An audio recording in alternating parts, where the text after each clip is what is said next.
Hi, I'm Father Joe O'Connor in the Diocese of Syracuse. CARA studies each year survey the class of newly professed sisters. And it's interesting, time and again, about 30% of the professed sisters say that they first asked their priest or their pastor for advice on religious life. In order to kind of get behind that story, we decided to talk to some people here in our own diocese. Jen, who herself was considering religious life, and Father Salentano, who as a pastor was approached by someone considering religious life. I hope that their insights will give us a bit more of an understanding as to what was in the heart of the person seeking information and what is in the generous response by the pastor and the parish to support that effort and that discernment. Well, Jen, I'm really grateful you would spend some time today just sharing a bit of your experience, your own story. Do you remember when it was you first started to think about religious life? I was about 12 years old when I was thinking about religious life. And it wasn't too much later, right? When did you finally kind of get out of your own head and talk to somebody else about it? It was about sophomore year in college. Who did you turn to?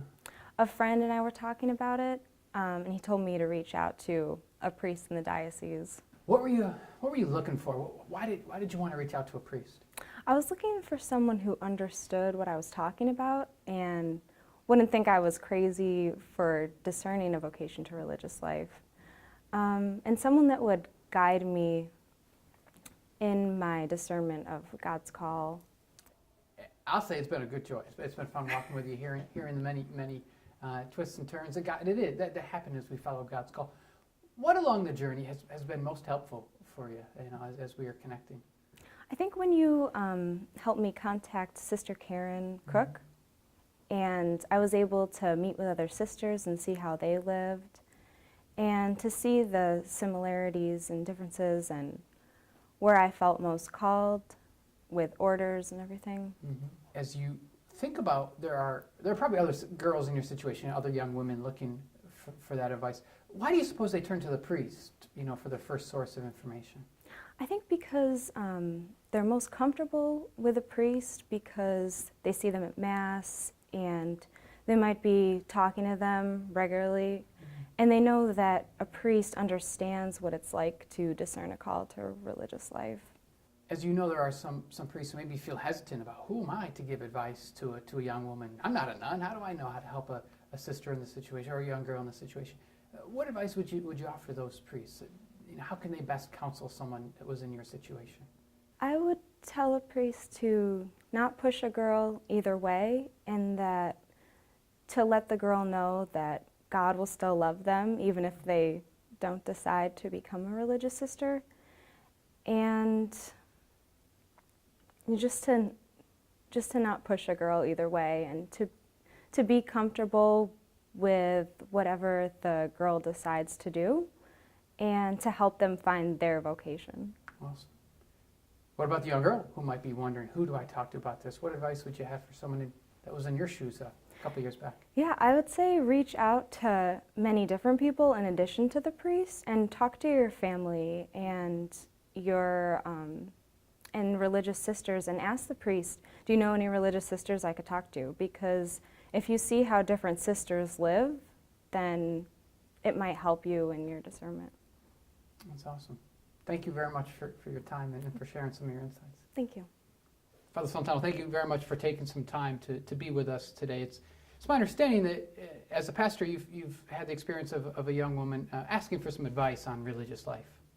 So I met Lauren a few years ago when her family moved back to the area. They had grown up in Central Square, she had, and was really feeling called to service in the church. She started to volunteer at Life Teen and then found a job in Buffalo, moved away, and about a year later she came back and let me know that she had really felt the Lord moving her to work as a focused missionary on the college campus.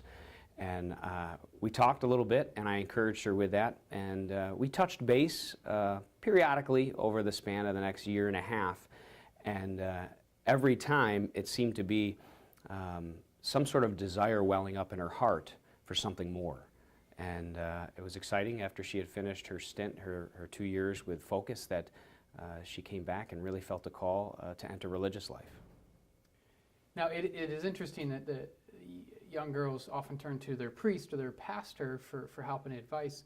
Why do you think they do that? I think nowadays it's hard, especially in upstate New York, to find religious sisters.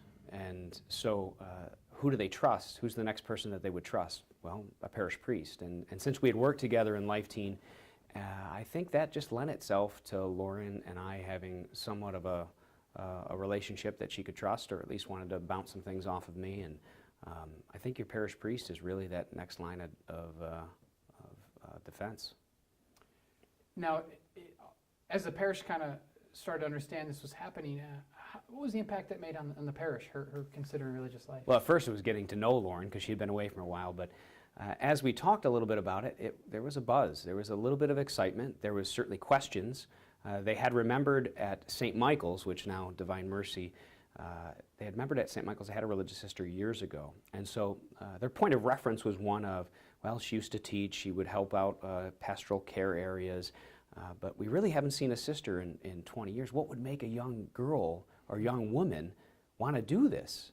So there was a whole host of excitement. There were questions. There was a little bit of wonderment that a religious vocation would come out of our area to the sisters. So what are some of the practical ways that the parish they were able to get behind her? Well, one of the huge sticking points is she was applying for the Sisters of Life, as many women and men today who are seeking to respond to the call to religious life or priesthood they're saddled with education debt.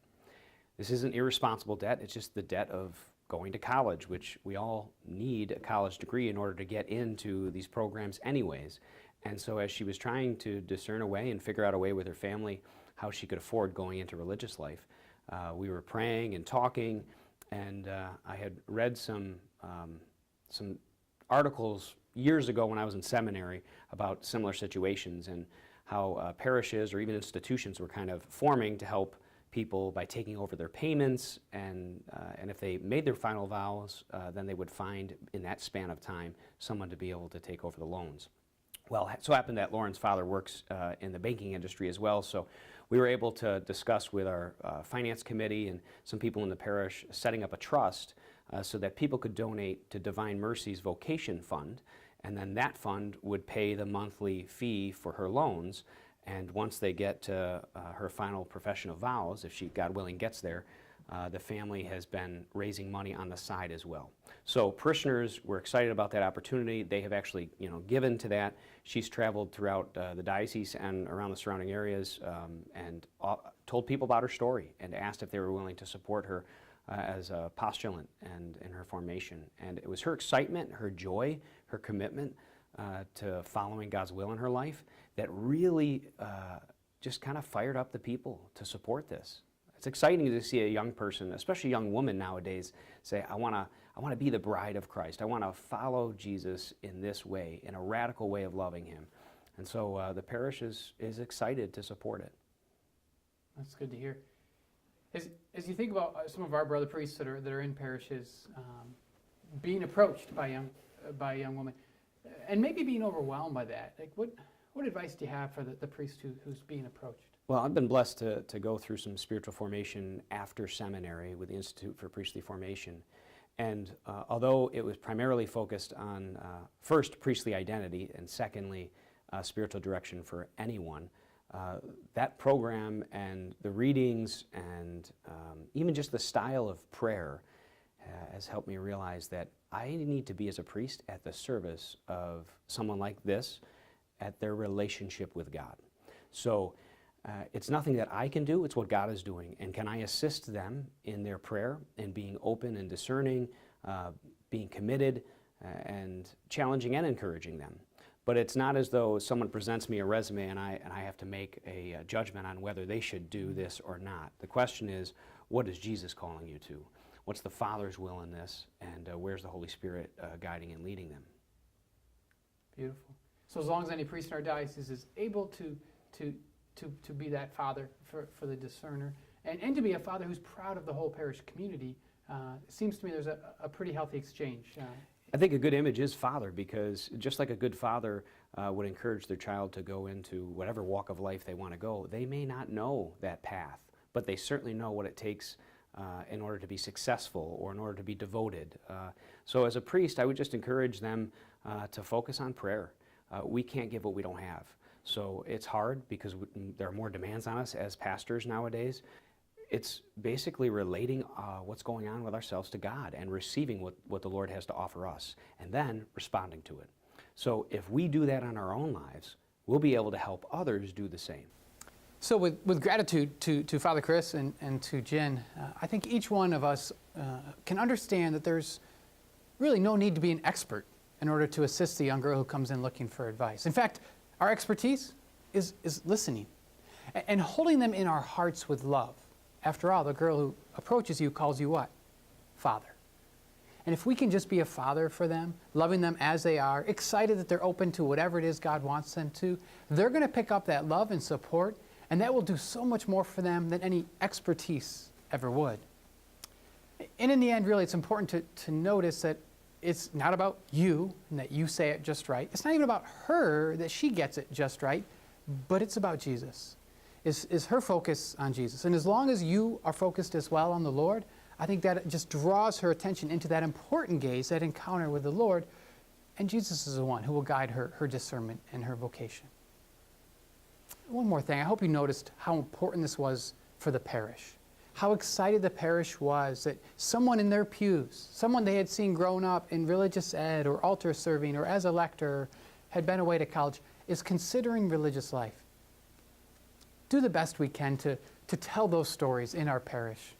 Let the people get excited that someone is considering giving their entire lives to the Lord. It bolsters their own faith, that their commitment they have made as a family, day in and day out, week in and week out in the pews, is saying, yeah, this God is real. This God is alive. He is still calling people. And you know what? I connect with him as well. So for the sake of the parish, it's important that we tell these stories and support the young girls who are considering religious vocations.